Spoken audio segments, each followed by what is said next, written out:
This past spring break, 12 students from Heritage High School traveled to Ghana, Africa to learn about Ghana's culture and immerse in their way of living. 4 students who went on the trip are in the AP Environmental Science class and were asked to look at the environmental factors of Ghana. This video is going to show you an overview of what the trip was like and the environment of Ghana and the people. I'm Norris. We are in a small restaurant on our 3-hour drive. I'm with Kaylee, Nuva, and I'm Miss Norris. And Zoe. And while we're eating, we kind of figured, oh my gosh, it's so hot. That we can show you some open range mining. Right? Open mining? Open mountain mining, yeah. Open mountain mining. Yeah, chop off the top. Get the and you mine all the stuff inside. Yeah. And then what about restoration? Now trying to put it all back together. No, yeah. Or you have to pay a fee. We had to pay so much money for this. Oh, some it's not fell happening. Off. All right. But you know. It's realistic, right? Just apes. Nature. The sewage system of Ghana ran along most streets, separating the street from the sidewalk. After leaving Accra, we traveled to Elmina, where we took a tour of the village because it was a major port during imperialism, shipping ivory, gold, and slaves. The homes are all made out of miscellaneous supplies. Supplies are limited, as is money in some towns of Ghana, and even the fishing village of Elmina. Used tires can be extremely harmful to human health because they can release gases into the atmosphere, or can retain water, especially since these tires were near the ocean. Water is a main attractant for mosquitoes. We gotta head in soon though. The mosquitoes are gonna come out and malaria. And dinner. It's not good. But it's really beautiful and we're enjoying ourselves, so it's a good day. Woo! Yay Ghana, day 2. Oh man. While staying at Stumble Inn, we traveled to Cape Coast to meet with a few organizations, Global Mamas and Hoops Care International. While at Hoops Care, we visited a village named Amanfo that Hoops Care works to develop. There were a few students, Ben was one, who got to place mosquito nets inside a few of the houses. The mosquito nets are there to keep children and families safe from the completely preventable disease of malaria, which is an epidemic in Ghana. If the climate increases, then the mosquito population will increase and deaths will increase, which is known as negative feedback loop. Here?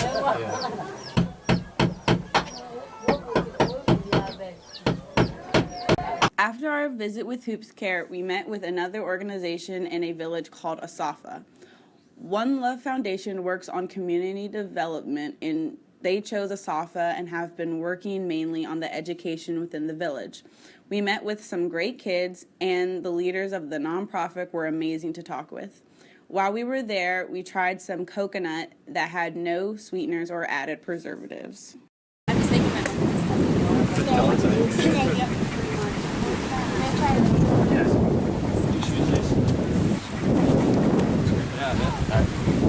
Thank you. Feed me some. If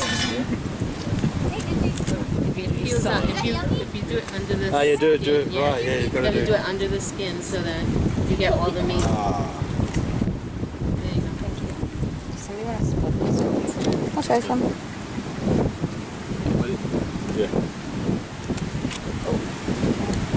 Sorry. It's crazy. It doesn't taste like the coconut that is in America. Like it doesn't taste like the No, there's two shredded different types. coconut. There's two different types. So what you have the fresh coconut, and the fresh coconut produces the water. They call it coconut water, and that's the one you drink. Brendan had said that because the door was facing towards the ocean, the wind patterns direct the evaporated water towards the front of the house, causing erosion. Also, the salt from the ocean began to erode the door and the porch. He decided that building the door and the porch on the side would be more efficient. For the majority of our stay in Elmina, we visited with global partners and traveled to Cape Coast, Ghana. Our last full day in the central region of Ghana, we traveled 33 kilometers to Kekum National Park, where we walked on string bridges. The park had over 500 species of butterflies and trees 30 meters high. And the same day, we got to interact with stingless bees by placing our hands inside the hives.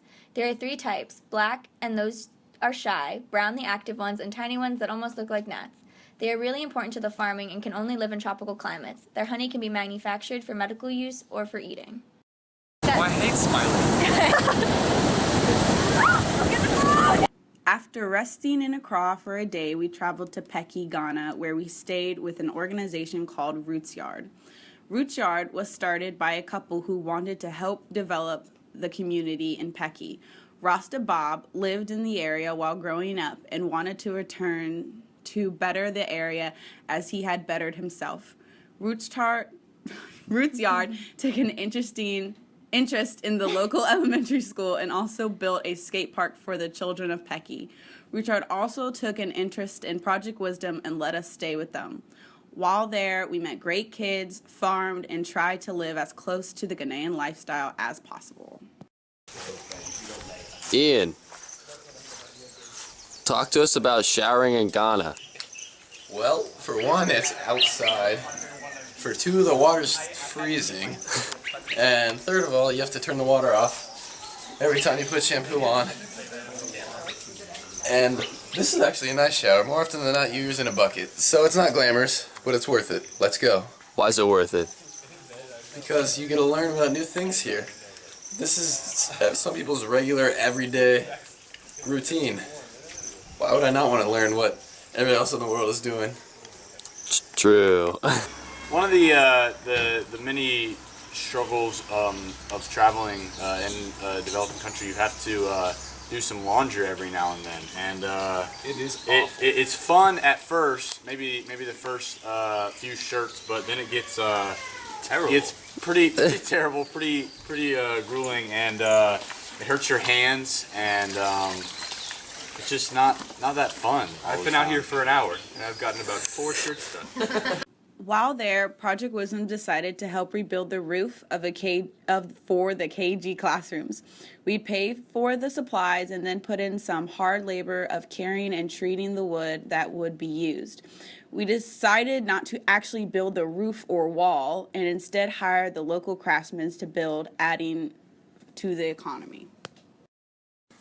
2 heritage students, Parker Savage and Noah Nelson, brought to Ghana their aquaponics systems that will provide a sustainable resource for small-scale farming and water usage.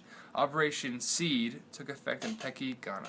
It's supposed to cycle, you want to drain all the way out every 10 to 15 minutes. We're going to add water so we don't have to wait 15 minutes. Yeah.